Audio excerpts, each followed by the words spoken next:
समान अध्ययन GK GS के अंतर्गत आप सभी मेरे साथ व्यापक स्तर पर महारिवीजन कर रहे हैं और महारिवीजन के अंतर्गत ये आपका अगला अंक है। और आज के इस सेशन में हम लोग 6 सब्जेक्ट पढ़ेंगे प्रॉपर। एक तो हिस्ट्री, फिर इसके बाद इंडियन पॉलिटी, फिर आपका ज्योग्राफी, ज्योग्राफी के बाद पर्यावरण, पर्यावरण के बाद साइंस और साइंस के बाद इकोनॉमी। 6 सब्जेक्ट के 6 टॉपिक आप सभी मेरे साथ पढ़ने जा रहे हैं और आपको बहुत मज़ा आएगा, बहुत आनंद आएगा, आपको याद भी होगा। बहुत सीक्वेंस में चीज़ें मैं लेकर के चल रहा हूँ। जनरल स्टडी में आपको मैं कुछ समय बाद माहिर बना दूंगा, मेरे साथ बस रिवीजन करते जाइए। एक समय ऐसा आएगा कि आपका जनरल स्टडी बहुत अच्छा हो जाएगा। आप में से जितने भी बच्चे आईएएस या कोई भी स्टेट पीसीएस एग्जाम है, क्योंकि सब में जीएस जीके आता है, आरओ समीक्षा अधिकारी, सहायक समीक्षा अधिकारी, यूपी ट्रिपल एससी या कोई भी एक दिवसीय एग्जाम जहां पर जीएस जीके आता है, सभी परीक्षाओं के लिए समान रूप से उपयोगी है। और यहां पर जीके जीएस की तथ्यात्मक जानकारी के साथ कॉन्सेप्ट बेस भी पूरी की पूरी समझ में आपकी विकसित कराऊंगा। तो सभी लोग एक बार तैयार हो जाए मेरे साथ और सेशन का शुभारंभ करते हैं। आप लोगों को बहुत ही ऊर्जान्वित तरीके से आज के सेशन में बहुत चीजें पढ़ाने वाला हूं, ठीक है। तो सबसे पहले सब्जेक्ट उठाते हैं हिस्ट्री का, ठीक है। और हिस्ट्री के आज के सेशन में मैं आपको पढ़ाने जा रहा हूं, बहुत सारे साहित्य और साहित्यकारों से क्वेश्चन पूछे जाते हैं जो कि इतिहास से जुड़ी होती हैं। इतिहास की बहुत सारी पुस्तकें हैं जिनसे मैच द फॉलोइंग क्वेश्चन पूछे जाते हैं। तो आज के सेशन में और आगामी कुछ सेशन में मैं आपको सभी प्राचीन साहित्य और साहित्यकारों की पुस्तकें बताऊंगा और उनसे जुड़ी हुई काफी जानकारियां भी दूंगा, ठीक है। तो शुरुआत जो हम करने जा रहे हैं, आप लोग इसको लिखते जाइएगा, है ना। जो जो पुस्तक मैं आपको बताते जाऊं इसको अपने नोट्स में मेंशन करते जाइएगा। सबसे पहली पुस्तक जो है इतिहास का जिससे ज्ञान होता है, इतिहास के फादर के द्वारा लिखी गई है, फादर ऑफ हिस्ट्री बोलते हैं हेरोडोटस को। 5वीं शताब्दी ईसा पूर्व ये पुस्तक लिखी गई एक यूनानी लेखक के द्वारा जिनका नाम था हेरोडोटस, ठीक है। देखो यूनान में काफी सारे राइटर थे जिन्होंने इतिहास को क्रमबद्ध तरीके से लिखा, तिथि के अनुसार लिखा। उनमें से हेरोडोटस एक पहले पर्सन है जिन्होंने इतिहास का जन्मदाता जिन्हें कहा जाता है, इतिहास का पिता कहा जाता है। और इनकी पुस्तक थी हिस्टोरिका, ठीक है। हिस्टोरिका में इन्होंने पहली बार क्रमबद्धता के साथ जो है 5वीं शताब्दी में, 5वीं शताब्दी ईसा पूर्व भारत फारस संबंधों का विवरण किया। और यह विवरण कैसे किया? अनुश्रुतियों के आधार पर किया। जो भी यहां पर यूनानी आए और उनके माध्यम से भारत के बारे में, फारस के बारे में जो भी संबंध सुनने को मिले वो उन्होंने हिस्टोरिका में लिखा है। तो भारत फारस संबंधों पे यह पुस्तक है, हेरोडोटस के द्वारा लिखी गई है, 5वीं सदी ईसा पूर्व लिखी गई है। हेरोडोटस को इतिहास का पिता भी कहा जाता है, ठीक है। चलिए आगे चलते हैं। नेक्स्ट देखो अगली पुस्तक है, यह पुस्तक भी कई बार पूछी जाती है। और एक चीज और बता दूं, जब हम इतिहास पढ़ते हैं ना तो इतिहास के स्रोत में ये किताबें आती हैं कि कैसे हम प्राचीन इतिहास के बारे में जानकारी प्राप्त करते हैं। तो जानकारी प्राप्त करने के कई सारे स्रोत हैं, जिनमें से एक स्रोत है आपका साहित्यिक स्रोत। एक तो पुरातात्विक स्रोत होते हैं और दूसरे होते हैं साहित्यिक स्रोत। तो साहित्यिक पुस्तकें आपको मैं सारी यहां पे कंप्लीट करा दूंगा, इससे आपका मेंस का टॉपिक भी कवर होगा और मैच द फॉलोइंग कोई भी क्वेश्चन पूछा जाएगा डायरेक्टली आप उसको अटेम्प्ट कर पाएंगे। अगली पुस्तक है मुद्रा राक्षस, ठीक है। और यह पुस्तक आपकी मौर्य वंश के इतिहास के बारे में जानकारी देती है। किस वंश के इतिहास के बारे में जानकारी देती है? मौर्य वंश के इतिहास के बारे में जानकारी। इसको लिखा किसने है? विशाखा दत्त के द्वारा लिखी गई ये पुस्तक है। विशाखा दत्त ने ये पुस्तक लिखी है, विशाखा दत्त ने पुस्तक लिखी है मुद्रा राक्षस। इससे जो है चंद्रगुप्त मौर्य के जीवन के बारे में ज्यादा जानकारी मिलती है। और इस पुस्तक में चंद्रगुप्त मौर्य को कुलहीन बताया गया है, ठीक है। और एक पर्सन है ढूंढीराज, ढूंढीराज के द्वारा मुद्रा राक्षस पर टीका भी लिखी गई है, ठीक है। ढूंढीराज के द्वारा क्या किया गया है? मुद्रा राक्षस पर टीका भी लिखी गई है। तो आप ये ध्यान रखिएगा, अगली पुस्तक आपकी मुद्रा राक्षस है विशाखा दत्त के द्वारा। आप सभी जानते होंगे, आपका रिवीजन भी हो रहा होगा। देखिए एक बहुत ही बड़े जो है आपके कह सकते हैं कि संस्कृत के जानकार थे, व्याकरण आचार्य थे बहुत बड़े, जिन्होंने एक पुस्तक लिखी अष्टाध्यायी। और अष्टाध्यायी लिखी आपकी पाणिनि महोदय ने। किसने लिखी है पुस्तक? पाणिनि ने। पाणिनि के बारे में एक चीज और बताता हूं, संस्कृत के जो 14 महेश्वर सूत्र हैं वो पाणिनि के द्वारा ही उनके बारे में जानकारी बताई गई। मतलब संस्कृत का जो उद्भव होता है वो पाणिनि के द्वारा ही किया गया है ना। महर्षि पाणिनि ने 14 महेश्वर सूत्रों की रचना की, ठीक है। आप लोगों ने पढ़ा हो आई उड ए ओड आई औच हैवरट लड़ यम गड़नम झबे, ये जो आपके 14 महेश्वर सूत्र होते हैं वो पाणिनि जी के द्वारा ही लिखे गए। ठीक है, तो ये प्रसिद्ध व्याकरणाचार्य थे महर्षि पाणिनि। ठीक है, और ये जो है उस समय नंद वंश का शासन था, महापदम नंद के बहुत बड़े मित्र थे और इनके द्वारा एक बहुत महत्वपूर्ण पुस्तक लिखी गई। तो ये भी ध्यान रखिएगा। क्लियर है, स्पष्ट है सभी को? अष्टाध्यायी पाणिनि क्लियर है सभी को? देखो क्लियर करते जाना। मुद्रा राक्षस मैंने आपको बताई विशाखा दत्त की पुस्तक है और ये हिस्टोरिका हो गई आपकी हेरोडोटस की पुस्तक।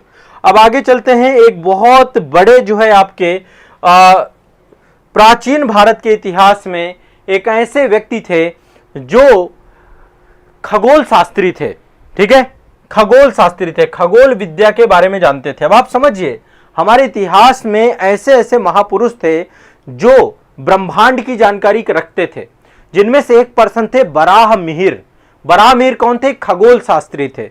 इनके द्वारा कई सारी पुस्तकें लिखी गई हैं। ठीक है, और ये गुप्त काल में थे और इन्होंने मंगल ग्रह के बारे में आज से 1500 वर्षों पहले ही बता दिया था। आप सोचिए, आज हम नासा की बात करते हैं, इसरो की बात करते हैं, भारत के इतिहास में बराह मिहिर जैसे जानकार थे। ठीक है, तो इन्होंने 3 प्रमुख ग्रंथ लिखे हैं।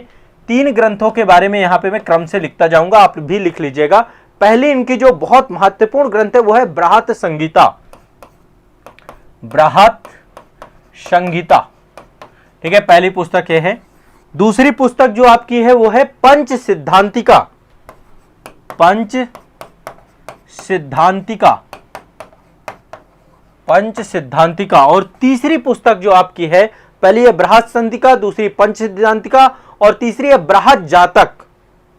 बृहत जातक, बृहत जातक। ठीक है, ये आपकी 3 पुस्तकें हैं जो आपकी बराह मिहिर के द्वारा लिखी गई। ये कौन थे? एक प्रसिद्ध खगोल शास्त्री थे। एक बार सभी लोग सेशन को लाइक कर दीजिए। ठीक है, और देखिए इस सेशन को सब तक पहुंचाइए, आप लोगों की जिम्मेदारी है ये। मैं आप लोगों के लिए आपके सिलेक्शन तक मेहनत करूंगा। जब तक आपका प्रीलिम्स नहीं हो जाएगा तब तक आपके साथ खड़ा रहूंगा, लेकिन आप लोगों का काम है कि इसको ज्यादातर छात्रों तक पहुंचाना।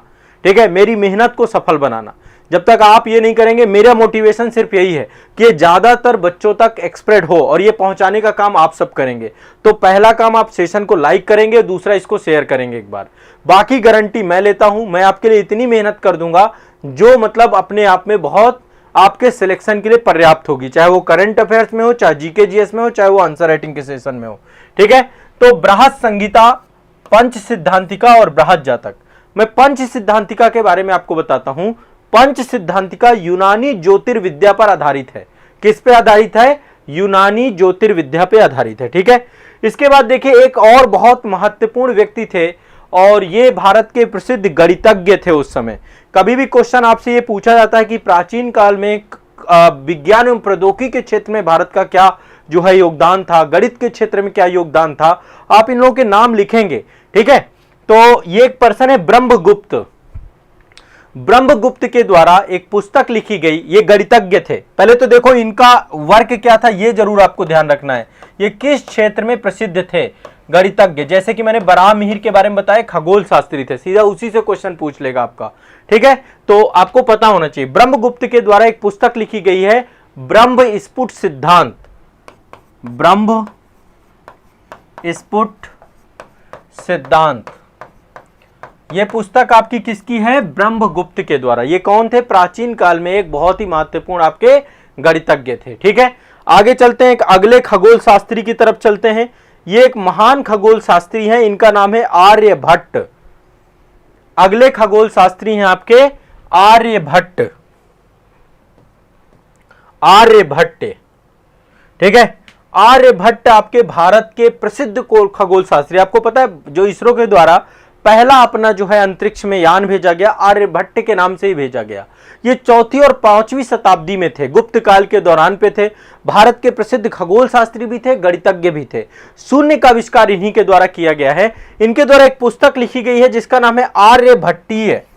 कौन सी पुस्तक लिखी गई है? आर्यभट्टीय। इन्होंने पुस्तक लिखी है और इस पुस्तक में ही इन्होंने बता दिया था कि सूर्य स्थिर है, सूर्य स्थिर है और जो नवग्रह हैं वो चारों ओर इसके चक्कर लगा रहे हैं, पृथ्वी चक्कर लगा रही है, जानकारी आर्यभट्ट ने भारत में 4वीं और 5वीं शताब्दी में पता कर लिया था। सोचिए, ये साइंस था भारत का, ठीक है। और इनके द्वारा ही चंद्र ग्रहण और सूर्य ग्रहण के कारणों का भी पता लगाया गया था कि क्यों चंद्र ग्रहण होता है उस टाइम पीरियड पे और क्यों सूर्य ग्रहण होता है। इन सब के बारे में जानकारी आर्यभट्टीय में हमें मिलती है। ऐसा खगोल शास्त्र आर्यभट्ट के द्वारा उस समय पता किया गया। इन्होंने पृथ्वी की परिधि भी पता की कि पृथ्वी की परिधि कितनी है, ठीक है। इन्होंने जीरो की खोज की, इन्होंने दशमलव के स्थानिक मान की खोज की, दशमलव के स्थानिक मान की खोज की, स्थानिक मान की खोज की। शून्य का आविष्कार किया, इन्होंने शून्य का आविष्कार किया। आप सोच सकते हैं आर्यभट्ट कितने महत्वपूर्ण रहे हैं पूरे विश्व के लिए, भारत के लिए तो थे ही और पूरे विश्व के लिए। तो ये हमारे देश की आप समझ सकते हैं ये धरोहर रहे हैं प्राचीन काल में। तो आर्यभट्ट हो गए। अब नेक्स्ट आगे चलते हैं। एक पुस्तक है मिलिंद पन्हो, बहुत आपने इस पुस्तक के बारे में सुना होगा। एक बौद्ध भिक्षु थे नागसेन, बहुत प्रसिद्ध बौद्ध भिक्षु थे नागसेन, ठीक है। और एक इंडो ग्रीक शासक थे मिनांडर, ठीक है। उस समय हिंद यवन भारत में हमला हुआ था। ये मौर्योत्तर काल की बात है, मौर्योत्तर काल में हिंद यवन हमला हुआ था। अब देखो मौर्य क्या है, मौर्योत्तर काल है, सब मैंने ऑनलाइन बैच में बहुत डिटेल में पढ़ाया है। जो बच्चे पेड बैच वाले हैं वो सारे इस चीज को समझ रहे होंगे, ठीक है ना। रोशन कुमार बेटा पढ़ाई करो, अभी पहले क्लास करो, बाद में अपने क्वेश्चन पूछना। यहाँ पे जो कोई भी आता है पहले क्लास करिए, क्लास के बाद आपकी जो भी प्रॉब्लम होगी मैं सॉल्व करने के लिए खड़ा हूं। मैं हर एक बच्चे को रिप्लाई करूंगा, उसकी जो भी होगी, ठीक है ना, ध्यान रखिएगा।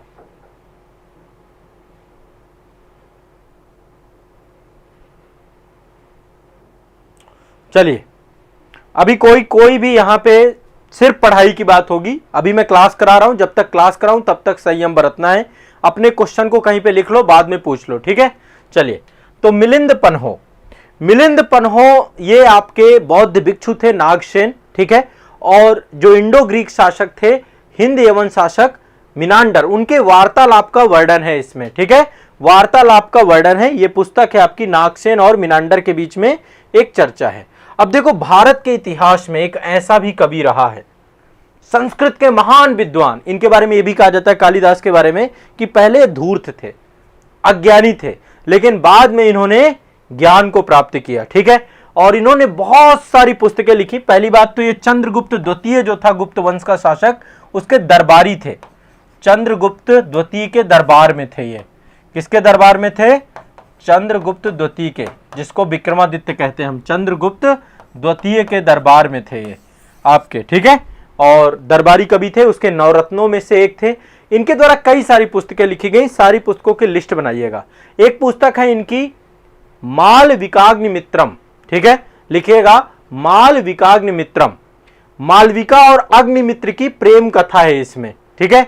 एक अग्निमित्र शुंग वंश का शासक था, पुष्यमित्र शुंग का बेटा था आपका अग्निमित्र, उसकी और मालविका की प्रेम कथा लिखी गई है मालविकाग्निमित्रम में, ठीक है। तो एक पुस्तक आपको यह ध्यान रखना है। 5 अंकों में नाटक लिखा गया, एक नाटक है मालविकाग्निमित्रम, ठीक है। इसके अलावा इनके अन्य जो रचनाएं हैं, एक तो ऋतु संहार है, दूसरी मेघदूत है, तीसरी रघुवंश है, फिर कुमार संभवम है, फिर अभिज्ञान शकुंतलम है। फिर से एक बार सुन लीजिए सभी लोग, कालिदास की पुस्तकें, ठीक है। कालिदास की कौन कौन सी पुस्तकें हैं? मालविकाग्निमित्रम, ऋतु संहार, मेघदूत, रघुवंश, कुमार संभवम और आपका जो है अभिज्ञान शकुंतलम, ठीक है। ये ध्यान रखिएगा। और ये आपके महान संस्कृत के विद्वान थे।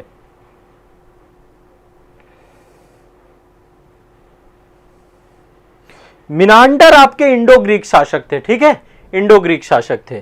तो इतिहास से जुड़ी हुई ये महत्वपूर्ण आपकी पुस्तकें थी। पुस्तकों का क्रम अभी हमारा आपका चलेगा, पुस्तकें हम काफी सारी करेंगे आगे चल के, आप बिल्कुल निश्चिंत रहिए, पुस्तकें मैं आगे आपको करवाऊंगा।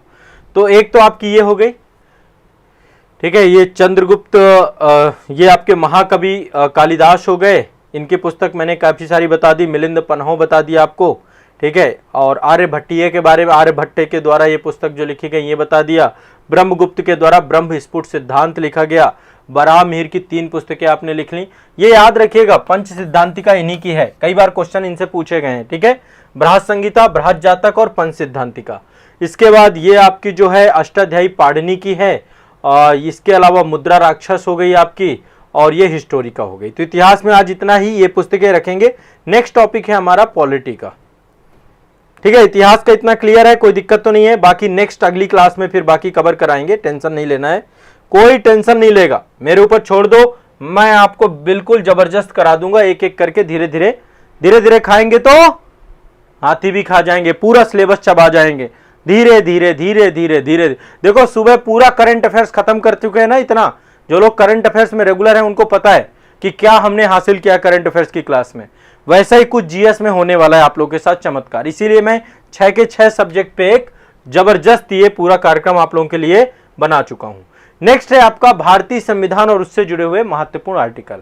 आज हम लोग लगभग टोटल 5 आर्टिकल पढ़ेंगे। यहाँ पे मैं आर्टिकल के नाम लिख रहा हूं, और ये वो आर्टिकल है जो कि बर्निंग है। पहला है 169, पहला आर्टिकल है 169, ठीक है। दूसरा आर्टिकल है 174, 174, ठीक है। आर्टिकल 169, 174, आर्टिकल 200, आर्टिकल 201, ठीक है। और इसके बाद है आर्टिकल 213। ठीक, क्लियर है। ये 5 आर्टिकल रटने हैं आज आपको। आज ये आर्टिकल आपके, ये आपका जुड़ा हुआ है विधान परिषद से। विधान परिषद, देखिए भारत के सभी राज्यों में विधान मंडल है। एक चीज थोड़ा सा 1 मिनट में समझ लीजिए, हमारे देश में संघात्मक व्यवस्था है। संघात्मक का मतलब क्या है? केंद्र और राज्य की उपस्थिति, केंद्र भी होगा राज्य भी होगा, दोनों का सह अस्तित्व होगा संघात्मक में। 7वीं अनुसूची में दोनों के लिए पावर डिस्ट्रीब्यूट की गई है। तो केंद्र की जो विधायिका है, मैं केवल विधायिका की बात करूंगा, उसको हम संसद कहते हैं। अभी नई संसद देश को मिली है ना। राज्य की जो विधायिका है इसको विधानमंडल कहा जाता है। ये सब जानते हैं, बेसिक है, लेकिन फिर भी बच्चे विधानमंडल में कई बार जो है कंफ्यूज होते हैं। विधानमंडल कहते हैं। संसद हमारा 2 सदनीय है, 2 सदन है इसके, लोकसभा और राज्यसभा। विधानमंडल भी हमारा दोनों स्थिति में हो सकता है, एक सदनीय भी हो सकता है, एक सदनीय भी हो सकता है, और द्विसदनीय भी हो जाता है। अंग्रेजों के द्वारा द्विसदनीय व्यवस्था विधानमंडल में लाई गई थी कुछ विधानमंडलों में। तो जहां पे द्विसदनीय है वहां पे आपका विधानसभा होती है और विधान परिषद होती है। जहां केवल एक सभा होती है वहां पे विधानसभा होती है। ठीक है, तो अभी भारत के 6 राज्यों में द्विसदनीय विधान परिषद, जहां पे विधान परिषद हर जगह नहीं है, अभी केवल 6 राज्यों में है आपका। ठीक है, टोटल ये 6 राज्यों में ही है। अब यहाँ पे एक बार चलते हैं, 6 नहीं 7 है शायद, आंध्र प्रदेश और तेलंगाना इनको जोड़ दें 7 हो जाते हैं टोटल। ठीक है, अब यहाँ पे जो आर्टिकल 169 है ये बहुत इंपॉर्टेंट है। ये आपका किसी भी राज्य में विधान परिषद के सृजन और उत्साधन से जुड़ा हुआ है। ठीक है, कि किसी भी राज्य में विधान परिषदों का सृजन किया जा सकता है और उत्साधन भी किया जा सकता है। उत्साधन मतलब उन्हें खत्म भी किया जा सकता है। ठीक है, और ये इसके तहत जब भी किसी राज्य में विधान परिषद जोड़ी जाती है, बनाई जाती है या हटाई जाती है, तो वो संविधान संशोधन अधिनियम नहीं होता है, बल्कि आर्टिकल 169 के तहत साधारण संशोधन के तहत हो जाता है। तो बहुत क्लियर रहिएगा, रट जाइएगा। आर्टिकल 169 से क्वेश्चन कई बार पूछे गए हैं, आर्टिकल 169 आपको आना चाहिए। ठीक है, सेशन को एक बार लाइक कर दें सभी लोग, जितने भी बच्चे अभी तक लाइक नहीं किए हैं सभी लोग एक बार सेशन को लाइक कर दें। ठीक है, तो आर्टिकल 169 क्लियर हो गया सभी को, कोई दिक्कत नहीं है। अब दूसरा आर्टिकल है आर्टिकल 174, आर्टिकल 174। देखिए, राज्यपाल महोदय जो होते हैं विधानमंडल का समय समय पर सत्र बुलाते हैं, सत्रावसान करते हैं, विधानसभा को विघटित भी कर सकते हैं। यहां पे देखिए 3 शब्द मैंने आपको बताए। यही स्थिति राष्ट्रपति भी करते हैं। जैसे एक होता है सत्र बुलाना, इसको बोलते हैं सत्र आहूत करना, आहूत शब्द इसके लिए यूज किया जाता है। दूसरा होता है सत्रावसान, सत्रावसान, सत्रावसान एक टर्म से है। एक टर्म्स यूज किया जाता है स्थगन और एक टर्म्स यूज किया जाता है विघटन। ये चारों में क्या अंतर है? देखो, सत्र आहूत करना जब राज्यपाल के द्वारा सत्र को बुलाया जाता है, विधानमंडल के सत्र को राज्य में राज्यपाल बुलाता है और केंद्र में राष्ट्रपति बुलाते हैं, है ना।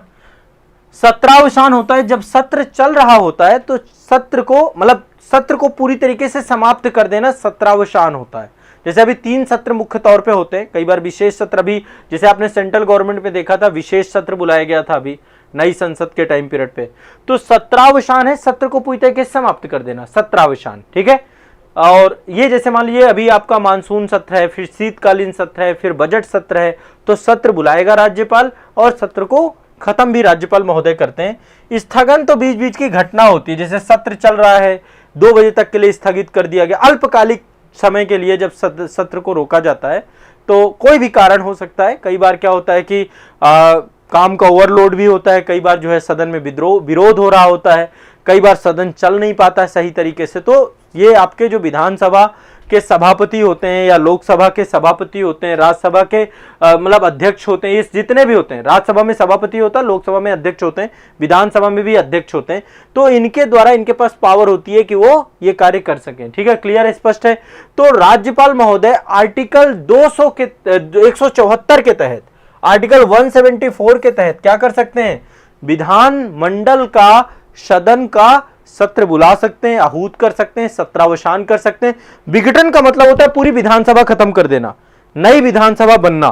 ठीक है, विघटन का मतलब ये होता है, जैसे लाइक मान लीजिए अभी आपको पता है कि 5 राज्यों में चुनाव है, मध्य प्रदेश, छत्तीसगढ़, राजस्थान, तेलंगाना और इधर जो है मिजोरम में, है ना। तो 5 राज्यों में जब चुनाव है तो जो चुनाव होंगे, जब भी चुनाव होंगे आपके, तो चुनाव के समय पे विधान जो मंडल होगा, विधानसभा होगा, देखिए विधान परिषद कभी भी आपकी विघटित नहीं होती है, वो हमेशा रहने वाला सदन है। विधानसभा लोकसभा की तरह विघटित होती रहती है ना, इसीलिए विधानसभा को द्वितीय सदन कहा जाता है ना, निम्न सदन, उनका माफ करिएगा, निम्न सदन कहा जाता है। उच्च सदन हम इसलिए कहते हैं विधान परिषद को क्योंकि वो कभी विघटित नहीं होती। राज्यसभा भी इसी तरीके से कभी विघटित नहीं होती। देखिए एक कॉन्सेप्ट है ये वाला, मैं थोड़ा सा क्लियर कर देता हूं। लोकसभा, राज्यसभा ये कभी विघटित नहीं होती, विघटित नहीं, ठीक है, इसलिए इसको हम क्या बोलते हैं, उच्च सदन। उच्च सदन ये आपका क्या हो सकता है, विघटित हो सकता है, हर 5 साल में तो विघटित हो ही जाती है, बीच में भी विघटित हो सकती है, इसलिए इसको हम निम्न सदन कहते हैं, निम्न सदन। फिर एक कॉन्सेप्ट होता है आपका प्रथम सदन का।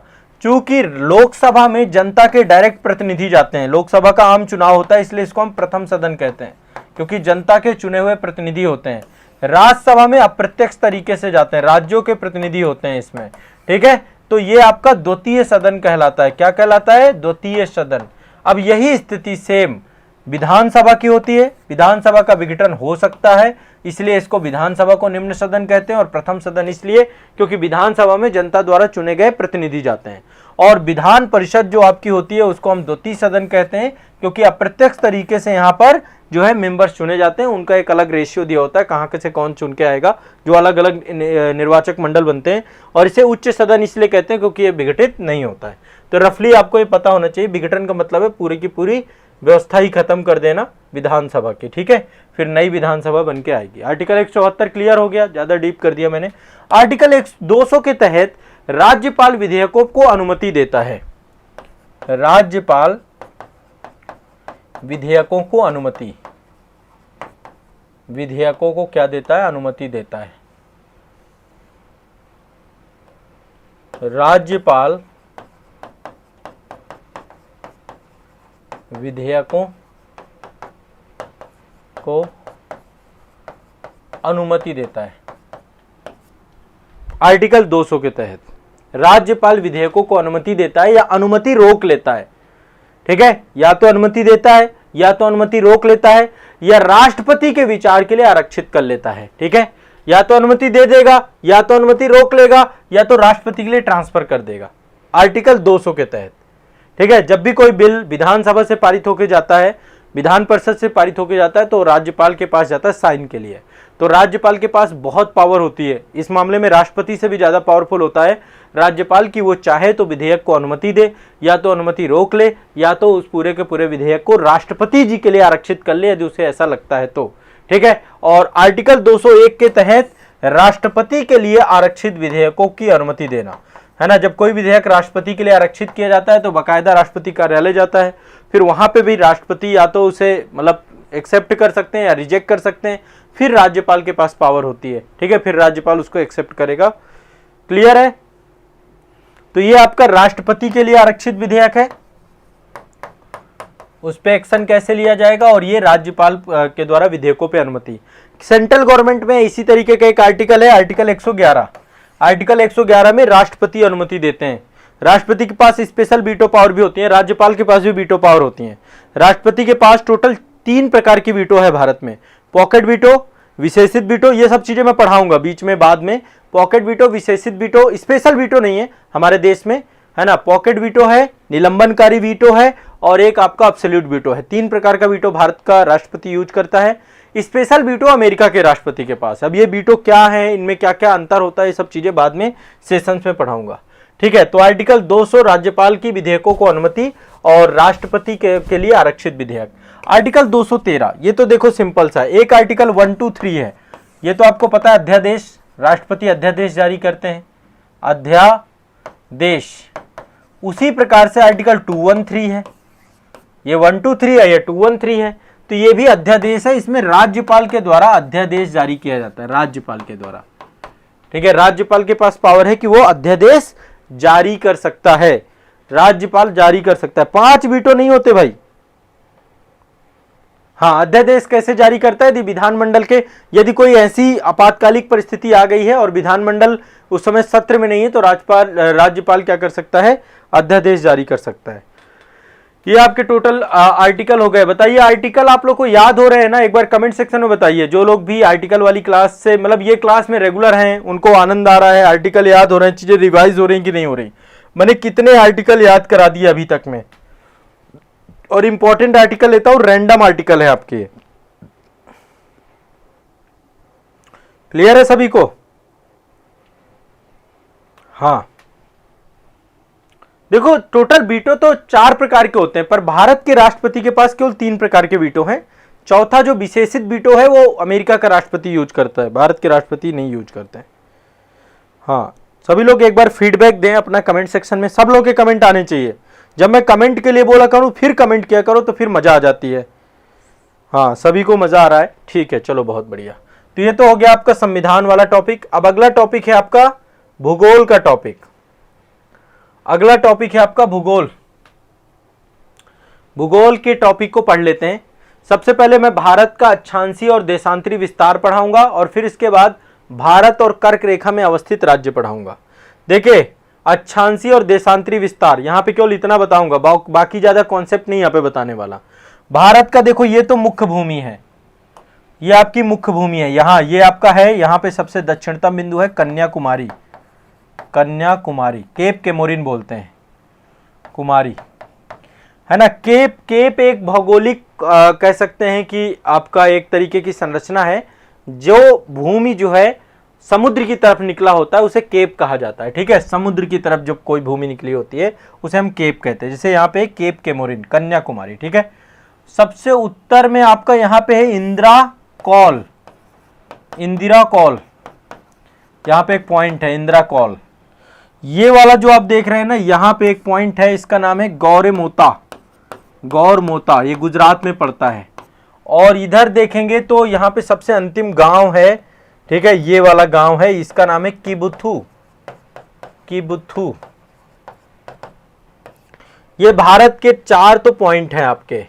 तो सबसे पहले अक्षांशीय मुख्य भूमि है आपकी। ये मुख्य भूमि आपकी चालू होती है 8 डिग्री 4 मिनट उत्तरी नॉर्थ अक्षांश, उत्तरी अक्षांश, इसको बोलते हैं नॉर्थ लैटिट्यूड। नॉर्थ लैटिट्यूड से लेकर के यहां पे ऊपर है 37 डिग्री 6 मिनट। मैं इसको आपको आसान भाषा में याद कराता हूं, आप इसको याद कर लीजिए। 84 से लेकर 376, 84 से लेकर 376, कितना? 84 से लेकर 376 तक, ठीक है। और गौरमोता जो आपका है, ये आपका जो है भारत का सबसे, यहां पे पड़ता है, माफ करिएगा, यहां पे है गौरमोता, गुजरात में। गौरमोता गुजरात में पड़ता है, ठीक है, मैंने राजस्थान यहाँ पे गलत है, ये गुजरात में पड़ता है गौरमोता। तो ये आपका पड़ता है 68 डिग्री 7 मिनट से, 68 डिग्री 7 मिनट से लेकर के 97 डिग्री 25 मिनट तक, ठीक है। तो टोटल भारत का अक्षांशीय और देशांतरी विस्तार आप 1 मिनट में याद कर लीजिए।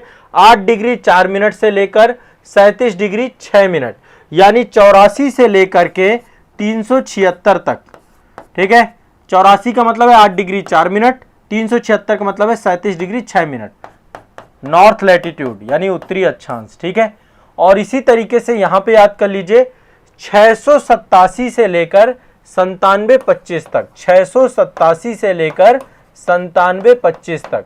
ये गौर मोता जो आपका है ये 68 डिग्री 7 मिनट पर है, यानी 687, 97 डिग्री 25 मिनट तक आपका ये पूर्वी देशांतर है। क्या है आपका ये पूर्वी देशांतर, ये लगाना बहुत जरूरी है, नहीं तो गलत हो जाएगा। ठीक है, ये पूरा पूर्वी देशांतर, भारत पूर्वी गोलार्ध में है, भारत उत्तरी गोलार्ध में। ठीक है, पूर्वी और उत्तरी गोलार्ध में कैसे है, ये आपकी पृथ्वी है, 0 डिग्री बीच में काटती है। ठीक है, और 0 डिग्री के ऊपर नॉर्थ हेमिस्फीयर है, नीचे साउथ हेमिस्फीयर है। ये आपका 0 डिग्री है, ये आपका इसको क्या बोलते हैं, मानक समय रेखा, या बोलते हैं ग्रीनविच मेरिडियन आपका। ठीक है, तो ये इसको ये पूर्वी और पश्चिमी में बांटती है। तो विषुवत रेखा, भूमध्य रेखा इसको उत्तरी और दक्षिणी में बांटती है, और ये जो 0 डिग्री आपकी मानक समय रेखा है ये आपको जो है पूर्वी और पश्चिमी में बांटती है। तो भारत आपका यहाँ पे अवस्थित है। ठीक है, भारत आपका पूर्वी गोलार्ध और उत्तरी गोलार्ध में अवस्थित है। ठीक है, क्लियर है। तो ये क्लियर हो गया 84 से लेकर 376, और यहां पर जो है 68/7 से लेकर के 97/25 तक। ठीक है, तो ये एक रफली, चलो आज मैंने अक्षांशी देशांतरी बता दिया। अब मैं, ठीक है, अब आपका जो है 23.5 डिग्री जो आपका है ये कर्क रेखा है। यहां पे देखिए 23.5 डिग्री जो आपका है ये कर्क रेखा है। ठीक है, उत्तरी अक्षांश है, 23.5 डिग्री उत्तरी अक्षांश को कर्क रेखा कहा जाता है। कर्क रेखा भारत के लगभग मध्य से होकर के गुजरती है। कहां से, मध्य से। ये 8 राज्यों से गुजरती है। आप लोगों ने मेरा एक भारत दर्शन का वीडियो देखा हो, मैंने रांची में खड़े होकर के, रांची के पास एक जगह और मांझी से कर्क रेखा होकर के जाती है, रामपुर के पहले है आपका, है ना, रामनगर है या रामनगर है शायद, है ना, रामनगर है, रामपुर है, अब एग्जैक्ट मेरे को याद नहीं आ रहा। हाँ, बट ये याद है कि और मांझी के पास था, रांची के थोड़ा सा ही पास है, और मांझी से होके जाती है। तो वहां से मैंने एक वीडियो शूट किया था कर्क रेखा में खड़े होकर के। मैंने मानक समय रेखा से भी वीडियो आपको दिया है, मिर्जापुर से, भारत दर्शन का, है ना। तो ये आपका जो है ये वाला देखिए, ठीक है, 68 डिग्री 7 मिनट से लेकर के आपका कितना है ये 97 डिग्री 25 मिनट तक। 68/7 से लेकर 97/25, 68/7 से लेकर 97/25, क्लियर है, स्पष्ट है। 68/7 से लेकर 97/25, तो ये आपका जो है ट्रॉपिक ऑफ कैंसर है। अब ये आसान है, इसमें देखो थोड़ा सा 2 मिनट में देख लेते हैं। एक तो गुजरात से होकर जाती है, राजस्थान में भी थोड़ा सा एरिया है, डूंगरपुर वगैरह जो जिला है ना, वहां से होकर जाती है।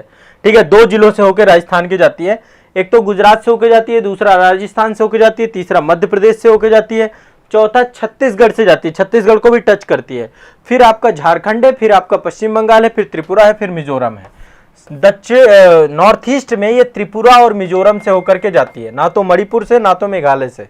ठीक है, तो गुजरात, राजस्थान, मध्य प्रदेश, छत्तीसगढ़, यहाँ पे आपका ये झारखंड है, और ये आपका वेस्ट बंगाल है, ये त्रिपुरा है, ये मिजोरम है।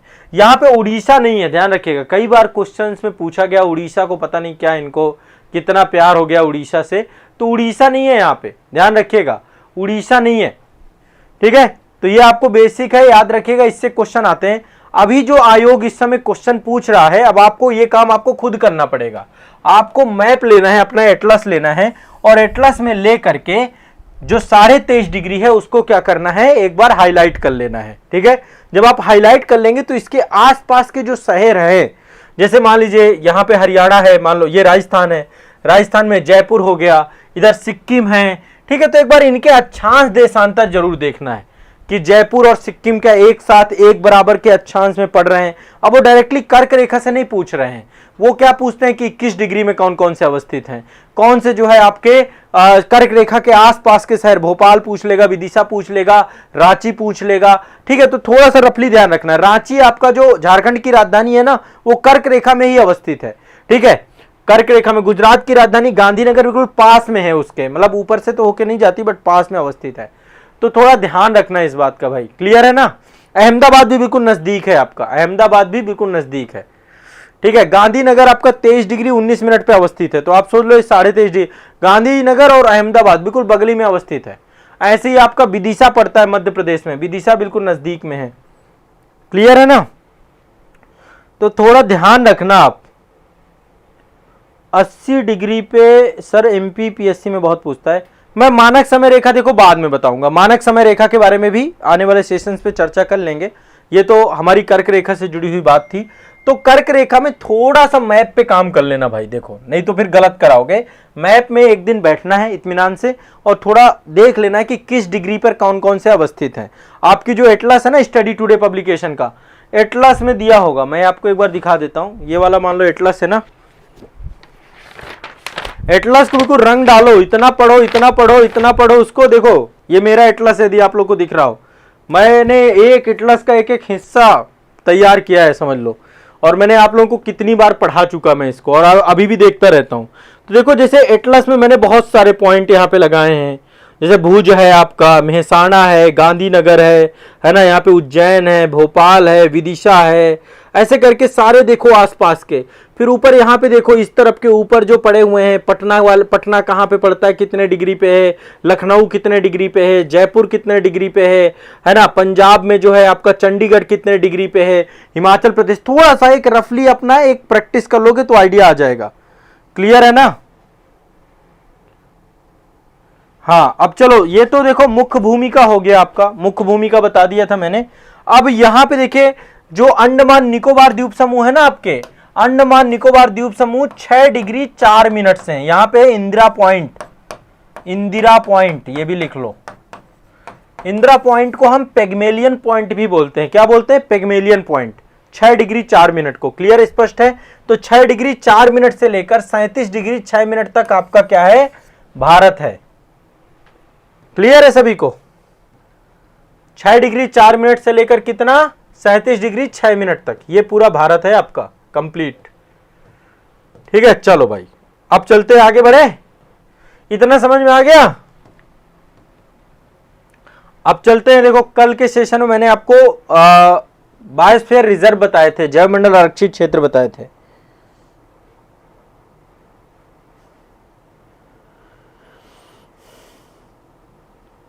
अरे वही तो अभिषेक मेरा जी, शॉर्ट नोट्स वाला कौन सा प्रोग्राम है? अच्छा जो शॉर्ट नोट्स आप लोग खुद से बनाते थे तो बनाया करिए ना शॉर्ट नोट्स, वो भी मुझे ही बनवाने पड़ेंगे। बताओ, मैंने आपको एक बार बता दिया नोट्स कैसे बनाना है, नोट्स बनाने के लिए एक सेशन भी किया था आप लोगों के लिए।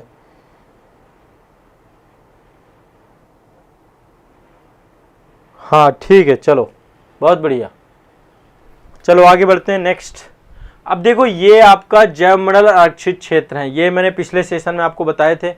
टोटल 18 जैवमंडल आरक्षित क्षेत्र हैं। कितने हैं टोटल?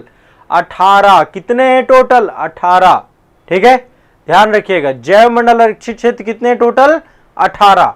18 में से 12 यूनेस्को के द्वारा जैवमंडल आरक्षित क्षेत्रों के तहत इनको जोड़ा गया है। यूनेस्को ने कितने जोड़ रखे हैं? 12। टोटल हैं 18। 18 में से 12 यूनेस्को के वर्ल्ड नेटवर्क से जुड़े हुए हैं ये आपके। ठीक है अब ये 12 के 12 नाम लिस्ट बना लेना, लिखना। ठीक है 12 के 12 कौन कौन से हैं? एक बार 12 के 12 सभी के बारे में लिखना। ठीक है 12 कौन कौन से हैं सभी लोग एक बार 12 की लिस्ट बनाएंगे। नंबर 1 है नीलगिरी, नंबर 1 है नीलगिरी। फिर है आपका नंदा देवी, नीलगिरी, नंदा देवी, सुंदरवन, मन्नार की खाड़ी। मैं यहां पे एक बार टिक करता जा रहा हूं। ठीक है नीलगिरी, ये आपका नीलगिरी है पूरा, ये वाला रीजन जो है। ठीक है नीलगिरी यहां पे है, नीलगिरी यहां पे क्लिक कर देता हूं। ठीक है यहां पे नीलगिरी, नीलगिरी केरल तमिलनाडु दोनों में पड़ता है आपका। ठीक है नंदा देवी आपका उत्तराखंड में पड़ता है, यहां पे आपका नंदा देवी। ठीक है दूसरा है आपका नंदा देवी। तीसरा है आपका सुंदरवन, सुंदरवन यहां पश्चिम बंगाल वाले क्षेत्र में, ये भी आपका जैवमंडल आरक्षित क्षेत्र है। फिर आपका मन्नार की खाड़ी, यहां पे देखिए ये है मन्नार की खाड़ी। ठीक है गल्फ ऑफ मन्नार बोलते हैं। फिर इसके बाद मेघालय में है नोक्रेक, सीधा क्वेश्चन पूछता है यहां से नोक्रेक से। मेघालय में है नोक्रेक, क्या है? नोक्रेक, ये आपका पर्वत शिखर है, छोटी, ये भी आपका जैवमंडल आरक्षित क्षेत्र है। फिर मध्य प्रदेश में आपका है पंचमढ़ी, मध्य प्रदेश में पंचमढ़ी है, पंचमढ़ी ये भी आपका जैवमंडल आरक्षित क्षेत्र है। उड़ीसा में सिमलीपाल है, सिमलीपाल से कितनी बार क्वेश्चन पूछा गया है? उड़ीसा में सिमलीपाल है, सिमलीपाल, सिमलीपाल माफ करिएगा, सिमलीपाल है, सिमलीपाल उड़ीसा में है। ये भी आपका जैमड़ा और यूनेस्को के तहत है, जितने बता रहा हूं सब यूनेस्को के तहत है।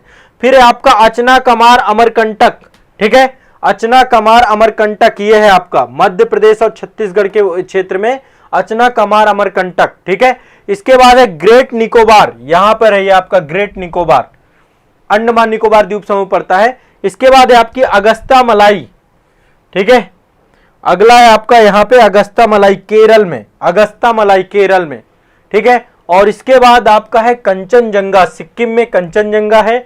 और इसके बाद है आपका पन्ना, पन्ना है। ये टोटल 12 हैं आपके, टोटल 12 हो गए होंगे, 12 के 12 लिख लीजिए, ये आपके यूनेस्को में जुड़े हैं। अब देखिए 2018 में सिक्किम में कंचनजंगा को जैमड़ा आरक्षित क्षेत्र के तहत घोषित किया गया था। 2020 में पन्ना को किया गया, पन्ना ही 12वां है आपका, पन्ना 12वां है। आप लोगों ने मेरा एक भारत दर्शन का वीडियो नहीं देखा होगा, जरूर देखिएगा, मैंने पन्ना से भारत के सभी जैमड़ा आरक्षित क्षेत्र पढ़ाए हैं। तो जैवमंडल के विश्व नेटवर्क में टोटल 12 सम्मिलित हैं वैसे 18 की लिस्ट कल मैंने आपको बताई थी, टोटल सभी की 18 की 18 लिस्ट बताई थी ना आपको, बहुत फास्ट सबको बताई थी, ठीक है। कोल डेजर्ट बताया था, नंदा देवी, कंचनजंगा, दिहांग दिबांग, मानस, डिब्रू साइखोवा, नोक्रेक, पन्ना, पंचमढ़ी, अचना कमार अमरकंटक, कच्छ का, ठीक है, सिमलीपाल हो गया आपका, सिमलीपाल, सुंदरबन, शेषाचलम, अगस्ता मलाई, नीलगिरी, मन्नार की खाड़ी, ग्रेट निकोबार, ये सारे डिस्कस हुए थे, सारे मैंने आपको बताए। क्लियर है, स्पष्ट है सभी को। तो ये 12 के 12 आपको याद करना है पहले आपको, और 18 भी याद करना है, 18 की भी लिस्ट याद करनी है। पिछले सेशन मैंने 18 की लिस्ट याद कराई थी। देखिए ये 12 के अलावा एक तो दिहांग दिबांग है, दूसरा आपका डिब्रू साइखोवा है, और तीसरा आपका मानस है। 3 तो आपके यहीं पर पड़ गए, 3 आपके असम के हैं, और ये कोल डेजर्ट आपका हिमाचल प्रदेश में है। और इसके बाद यहाँ पे रन ऑफ कच्छ आपका गुजरात में पड़ता है, ठीक है। और नीचे यहाँ पे जो है आपकी हैं इधर आंध्र प्रदेश में शेषाचलम है आपकी, ठीक है, शेषाचलम हो गया आपका, हाँ हो गए आपके सारे के सारे, टोटल 18 हो गए। 3 तो वहां हो गए, 3 1 4, ठीक है, 4 1 5,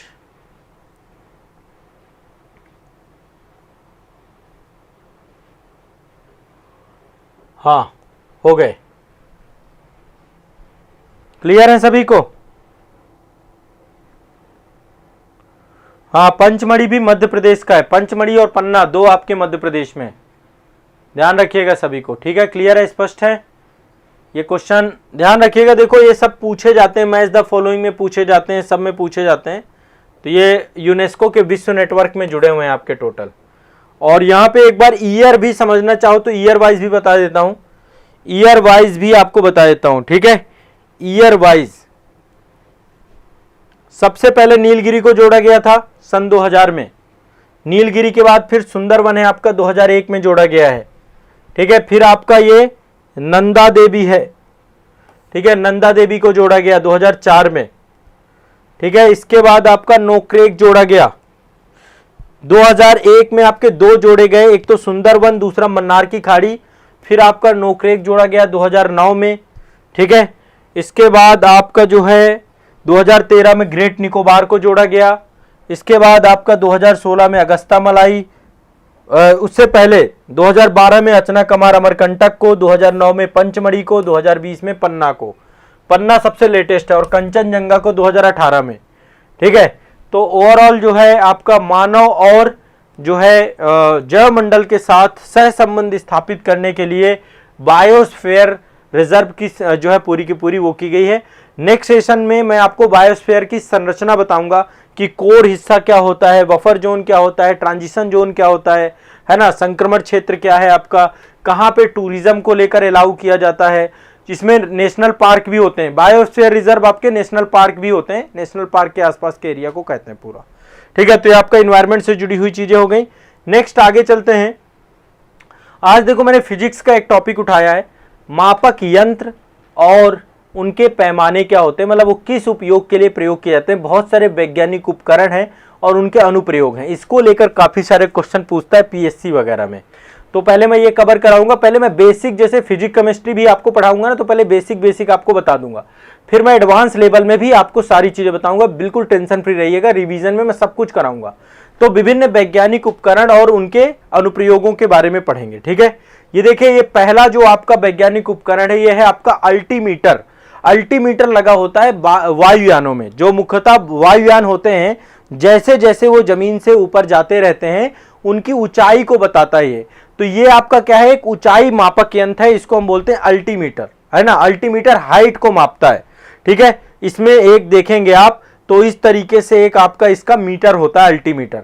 तो जैसे से हाइट में जाते हैं तो हाइट ये बताता जाता है कि कितनी हाइट, कितने फीट या कितने मीटर की हाइट जो है बढ़ती जा रही है। यहाँ पे सारा कुछ जो है क्लियर किया जाता है। यहाँ पे देखिए पूरा का पूरा यहाँ पे हाइट के बारे में बताया जाता है, ठीक है। तो एक तो ये ध्यान रखिएगा, अल्टीमीटर आपके क्या बताते हैं, हाइट बताते हैं, ठीक है। क्लियर है सभी को, अल्टीमीटर से क्या पता चलता है, हाइट, ठीक है। तो अल्टीमीटर से क्या पता चलता है, हाइट।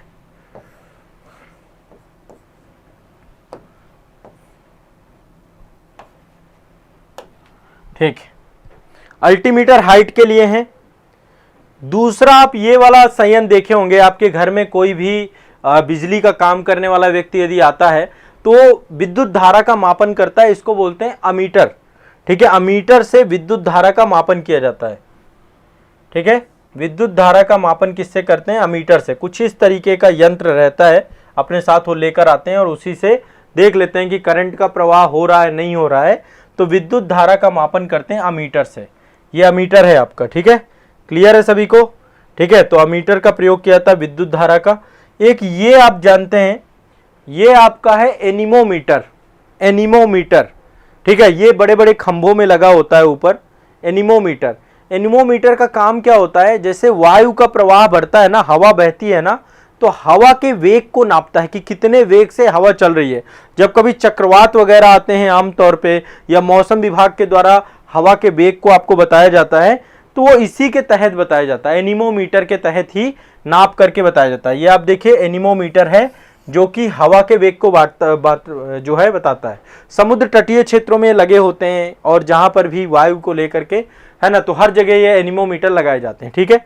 अगला चलते हैं, नेक्स्ट है आपका एक ये भी है, ये है आपका एंटीनोमीटर। एंटीनोमीटर लिखते जाइएगा, एंटीनोमीटर।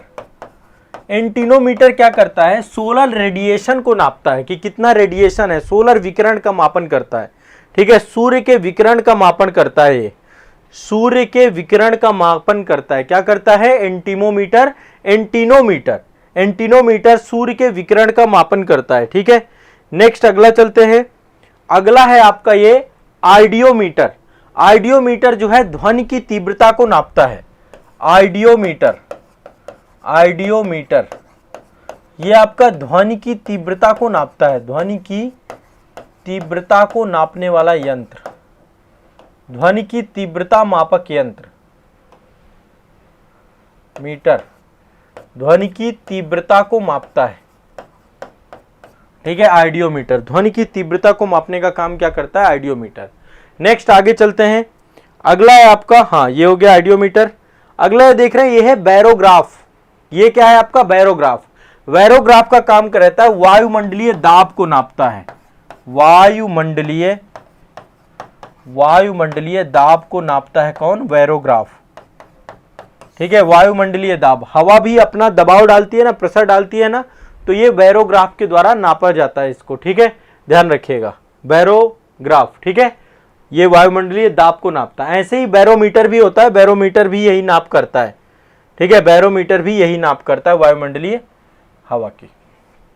क्लियर है सभी को। तो ये आपके साइंस में अभी बहुत सारे ऐसे यंत्र हैं, उपकरण हैं जिनसे क्वेश्चन पूछे जाते हैं, वो सारे मैं आपको कराऊंगा, सारे के सारे जितने इंपॉर्टेंट होंगे आने वाले सेशन पे हम कवर कर लेंगे 3-4 सेशन में। अब चलिए आते हैं इकोनॉमी में।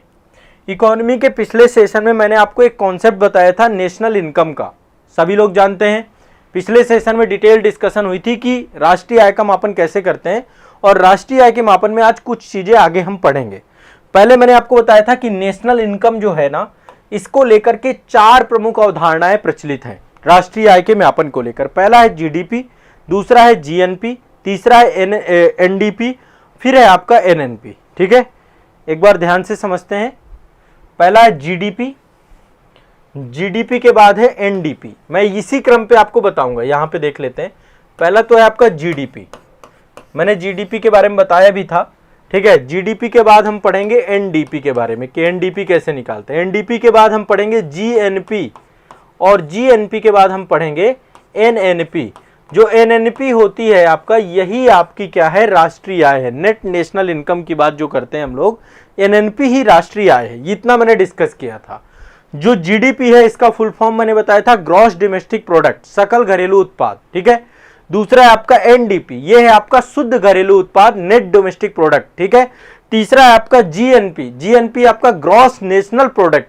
ठीक है, जीएनपी ग्रॉस नेशनल प्रोडक्ट, और एनएनपी आपका नेट नेशनल प्रोडक्ट, यही आपका नेशनल इनकम है। तो अब हम कैसे एनएनपी को निकालते हैं, राष्ट्रीय आय का कैसे मापन करते हैं, एक एक कॉन्सेप्ट को समझेंगे तब आपको हो पाएगा। ठीक है। देखिए, सबसे पहले मैंने आपको पिछले सेशन में बताया था कि जीडीपी का मतलब क्या है। जीडीपी के बारे में मैंने आपको बताया था, किसी देश की अर्थव्यवस्था में एक वित्तीय वर्ष में उस देश की घरेलू सीमा के भीतर उत्पादित वस्तुओं और सेवाओं के मौद्रिक मूल्य का योग ही उस देश का सकल घरेलू उत्पाद कहलाता है। ठीक है। अब इसमें एक टर्म्स आता है घरेलू सीमा। क्या क्या है इसमें, एक बार क्रम से मैं जीडीपी के बारे में, अब थोड़ा सा जीडीपी को समझिएगा और इनके टर्म्स को समझाना है मुझे थोड़ा सा। आपके कॉन्सेप्ट, ये कॉन्सेप्चुअल सब्जेक्ट है पूरा। इकोनॉमी में जब तक आपके कॉन्सेप्ट क्लियर होंगे तब तक आप इकोनॉमी नहीं समझेंगे। तो पहली बात, किसी अर्थव्यवस्था में, किसी देश की अर्थव्यवस्था, पहला पॉइंट ये है अर्थव्यवस्था। जैसे भारतीय अर्थव्यवस्था है, अमेरिकी अर्थव्यवस्था है। ठीक है। जीडीपी का मापन कैसे करते हैं, किसी देश की अर्थव्यवस्था में, ठीक है, एक वित्तीय वर्ष में, समय का निर्धारण भी रहता है, एक वित्तीय वर्ष में किसी देश की अर्थव्यवस्था में एक वित्तीय वर्ष में, ठीक है, उस देश की घरेलू सीमा के भीतर, घरेलू सीमा के भीतर, आज अभी मैं आपको अभी घरेलू सीमा बताऊंगा कि किसी देश की घरेलू सीमा का तात्पर्य क्या होता है। घरेलू सीमा क्या भारत का भौगोलिक क्षेत्रफल तक है, या घरेलू सीमा भारत के घरेलू क्षेत्र से बाहर होता है, ये पहले आपको समझना है।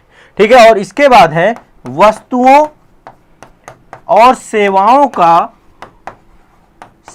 का अंतिम मौद्रिक मूल्य, अंतिम मौद्रिक मूल्य क्या कहलाता है, आपका सकल घरेलू उत्पाद कहलाता है। अब एक बार थोड़ा सा हम, चूंकि इसकी परिभाषा में भी घरेलू शब्द लिखा हुआ है, ठीक है, जीडीपी की परिभाषा में भी क्या है, घरेलू शब्द, सकल घरेलू उत्पाद। एक बार थोड़ा सा घरेलू शब्द समझते हैं यहां पे।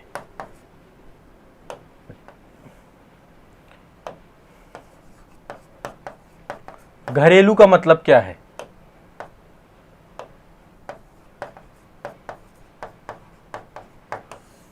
Gross domestic product. अब यहां पे डोमेस्टिक का मतलब क्या है, थोड़ा सा इसको जब तक नहीं समझेंगे ना, आमतौर पर देखिए हमारी जो सोच होती है ना, हम क्या सोचते हैं, फिर इसके बाद मैं आपको विद एग्जाम्पल समझाऊंगा हर बात। ज्योग्राफी, इकोनॉमी में जितने कॉन्सेप्ट होंगे विद एग्जाम्पल ही समझाऊंगा। ठीक है, ध्यान रखिएगा इस बात को। तो पहले एक बार घरेलू सीमा को समझते हैं, फिर इसके बाद जीडीपी को एग्जाम्पल के साथ देखेंगे। मान लीजिए कोई एक देश है, ठीक है, उसकी हमें घरेलू सीमा को ज्ञात करना है, घरेलू सीमा को समझना है ताकि हम जीडीपी को निकाल सके। तो आमतौर पे हम घरेलू सीमा को समझते हैं कि किसी भी देश की स्थलीय सीमा, सामुद्रिक सीमा और जो हमारी भौगोलिक और राजनीतिक सीमा है, बस यही उसकी घरेलू सीमा है। नहीं, जब हम जीडीपी निकालेंगे तो घरेलू सीमा का दायरा बहुत व्यापक होता है। क्या क्या होता है घरेलू सीमा के अंतर्गत, सबसे पहली चीज, सबसे पहली और सबसे सामान्य, किसी भी देश की समस्त राजनीतिक सीमा, राजनीतिक सीमा, जैसे हमारे देश में संविधान के अनुसूची 1 में लिखा हुआ है ना, अनुसूची 1 में सारे राज्यों के नाम, केंद्र शासित प्रदेशों के नाम, ये सब लिखे हुए हैं, तो ये सब हमारी राजनीतिक सीमा के अंतर्गत आते हैं। ठीक है। और समुद्री सीमा, समुद्री सीमा के बारे में आपको मैंने बताया था कि टोटल आधार रेखा से 200 नॉटिकल मील तक का जो दूर होता है, अनन्य आर्थिक क्षेत्र होता है, वो पूरा भारत ही है। ठीक है। समुद्री सीमा भी इसके अंतर्गत रखेंगे। तो पहला तो ये हाई है। दूसरा, ठीक है, राजनीतिक सीमा में पूरा आएगा, जितने भी राज्य हैं, केंद्र शासित प्रदेश हैं, ठीक है, जितने भी भूभाग हैं जो कि भारतीय संविधान के अनुसूची 1 में है, वो सारा आपकी भारत की राजनीतिक सीमा है। ठीक है। और समुद्री सीमा मैंने बताया था कि आधार रेखा से कितना, ठीक है, चलिए आगे बढ़ते हैं। नेक्स्ट, अभी अब बाकी में आएंगे कि वित्तीय वर्ष क्या होता है, सब पे आएंगे। अभी नया वित्तीय वर्ष 2023-24 अभी चल रहा है हाल ही में, उसको समझेंगे।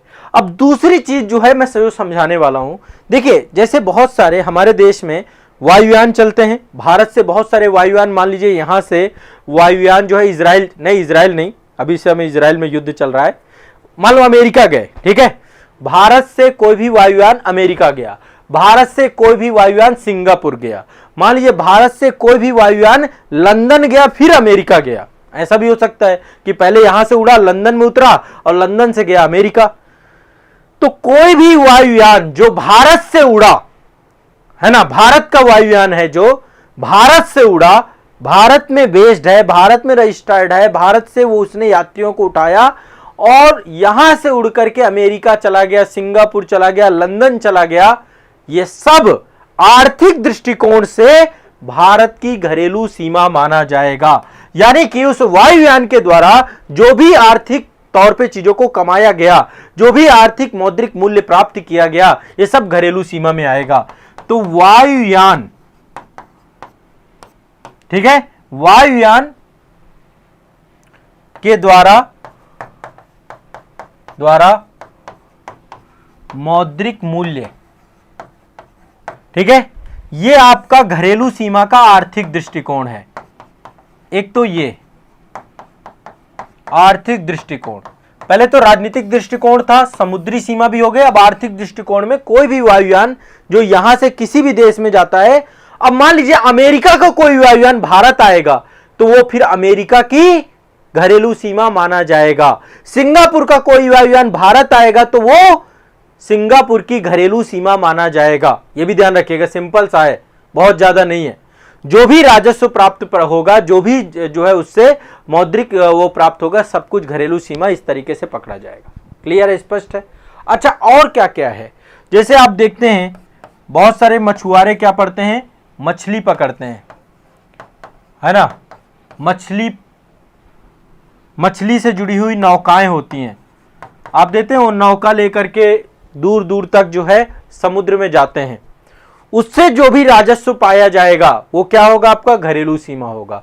भारत के जितने तेल और प्राकृतिक गैस क्षेत्र हैं ये आपके घरेलू सीमा होंगे।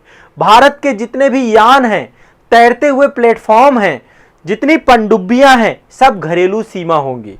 देश के निवासियों द्वारा अंतरराष्ट्रीय जल सीमा में चलाए जाने वाले कोई भी कार्यक्रम भारत की घरेलू सीमा आएंगे। ठीक है, मान लीजिए कोई अंतरराष्ट्रीय समझौता हुआ और हमें आर्कटिक क्षेत्र में कोई ना कोई क्षेत्र दे दिया गया कि इस क्षेत्र में भारत के द्वारा अनुसंधान कार्य किया जाएगा, तेल खोजा जाएगा, कुछ भी खोजा जाता है तो वहां से यदि कोई राजस्व प्राप्त होता है वो भी भारत की घरेलू सीमा होगा। यानी अंतरराष्ट्रीय समझौते के तहत यदि कोई क्षेत्र हमें मिल जाता है तो उस क्षेत्र से प्राप्त राजस्व भी घरेलू सीमा के अंतर्गत आएगा। आर्थिक दृष्टिकोण बहुत व्यापक है घरेलू सीमा का। एक चीज और बता रहा हूं, हर एक देश के एम्बेसीज होते हैं, दूतावास होते हैं दूसरे देशों में। जैसे भारत के हर एक देश में दूतावास है, दूतावास में जो भी गतिविधि होगी, जैसे हमारे अमेरिका में दूतावास है, वो सब भारत की घरेलू सीमा के अंतर्गत माने जाएंगे। और अमेरिका के दूतावास भारत में होंगे तो वो सब अमेरिका के उसमें माने जाएंगे। ये क्लियर है ना। वाणिज्यिक दूतावास होते हैं, सैनिक प्रतिष्ठान होते हैं, बहुत सारे सैनिक अभ्यास किए जाते हैं, वैज्ञानिक स्टेशन बनाए गए। जैसे मान लीजिए आर्कटिक वृत्त में हमारा वैज्ञानिक स्टेशन है मैत्री तो शायद अब, हाँ मैत्री है, पहला दक्षिण गंगोत्री था वो खत्म हो गया, फिर मैत्री है और एक और आपका है भारती और मैत्री दो हैं। सूचना पर कोई कार्यालय बनाया जाता है, कोई सहायता एजेंसी बनाई जाती है, जो भी काम होगा वो सब आपका किसके अंतर्गत आएगा, हमारे देश की घरेलू सीमा के अंतर्गत आएगा। बताएं कोई मतलब इसमें दिक्कत तो नहीं है ना घरेलू सीमा को समझने में। घरेलू सीमा इतनी व्यापक है, भारत में स्थित अन्य देशों के दूतावास वो उन देशों की घरेलू सीमा के अंतर्गत आएंगे। ठीक है, तो घरेलू सीमा का स्वरूप व्यापक है। क्लियर है सभी लोग।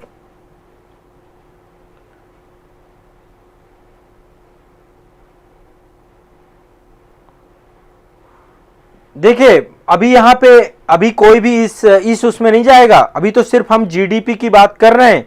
जब हम एनडीपी निकालेंगे, एनएनपी, जब आप एनएनपी तक जाओगे ना तो सब माइनस हो जाएगा, अभी विदेशों से प्राप्त आए सब माइनस हो जाएगा। अच्छा एक चीज और देखिएगा, जीडीपी में भारत के घरेलू सीमा के अंतर्गत अमेरिका की कोई कंपनी है, उसके द्वारा जो भी पैसा यहां पे कमाया जाएगा वो सारा जीडीपी में जोड़ा जाएगा।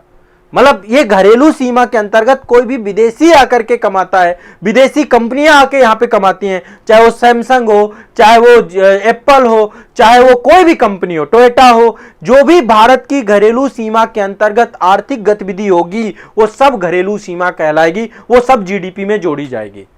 वो बाद में माइनस होगी, जब हम एनएनपी निकालेंगे ना वहां पे फिर वो जीएनपी पे ही माइनस हो जाएगी, जीएनपी और फिर लास्ट में एनएनपी निकालते हैं। तो अभी केवल घरेलू सीमा समझना है। भारत की घरेलू सीमा समझ में आ गई, मैंने आपको बताया भारत का सामाजिक और जितना भी वो भारत का राजनीतिक क्षेत्र, समुद्री क्षेत्र, भारत का आर्थिक क्षेत्र, आर्थिक क्षेत्र में मैंने आपको काफी सारे कॉन्सेप्ट बता दिए, क्या क्या आता है, दूतावास में जितनी भी इकोनॉमिक एक्टिविटी हो गई सब कुछ। और यहां पे कोई भी करे, भारतीय करे, विदेशी करे, कोई भी कंपनी करे, जो भी आर्थिक गतिविधि होगी सब कुछ जीडीपी में जोड़ा जाएगा। ठीक है, तो सिंपल सा है जीडीपी की परिभाषा, किसी भी एक देश की अर्थव्यवस्था में एक वित्तीय वर्ष, भारत में वित्तीय वर्ष 1 अप्रैल को चालू होता है, 1 अप्रैल से लेकर 31 मार्च तक रहता है। ठीक है, तो वित्तीय वर्ष में घरेलू सीमा के भीतर वस्तुओं और सेवाओं का अंतिम मौद्रिक मूल्य, ठीक है, अंतिम मौद्रिक मूल्य क्या कहलाएगा? आपका जीडीपी कहलाएगा। मुझे बताएं क्या जीडीपी समझ में आ गया आप लोगों को? यदि जीडीपी समझ में आ जाएगा तो एनडीपी समझने में टाइम नहीं लगेगा। कल के सेशन में मैं आपको एनडीपी वगैरह समझाऊंगा। ठीक है, आज केवल इतना ही रखेंगे। इतना समझ में आ गया ना, जैसे ये समझ में आ गया तो फिर बहुत ज्यादा कठिनाई नहीं पड़ेगी। फिर जीएनपी समझने में थोड़ा सा जीएनपी समझाना पड़ेगा मुझे, क्योंकि जीएनपी मैं बहुत अच्छे से आपको क्लियर करके जाऊंगा थॉट्स।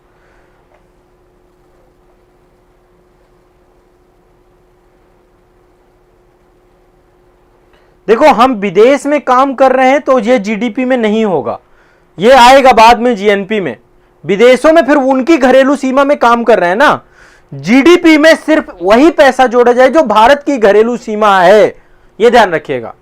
अमेरिका की घरेलू सीमा पे काम करने वाली गतिविधि नहीं, भारत की घरेलू सीमा में चाहे भारतीय हो चाहे विदेशी हो, जो भी काम कर रहा है और यहां से कोई भी पैसा राजस्व हो रहा है वो सब आपका जीडीपी के अंतर्गत माना जाएगा। भारत की घरेलू सीमा में उत्पादित वस्तुओं और सेवाओं का अंतिम मौद्रिक मूल्य जीडीपी कहलाता है।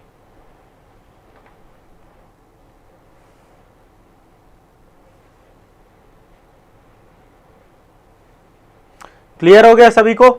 अभी विदेशों वाला मैटर बाद में देखेंगे। देखो जीएनपी में फिर वो क्लियर करूंगा मैं, कल के सेशन में हो जाएगा क्लियर आपका, नेक्स्ट सेशन में। ठीक है, तो आज के लिए इतना ही रखेंगे। इसको रिवाइज करिए जितना मैंने आपको बताया, जितनी चीजें आपको बताई। ठीक है, धीरे धीरे धीरे धीरे आप देखना क्या मजा आता है आपको। जीएस जीके में भी रेगुलर रहिएगा, कंटिन्यूअस रहिएगा। ठीक है, ध्यान रखिएगा अपना।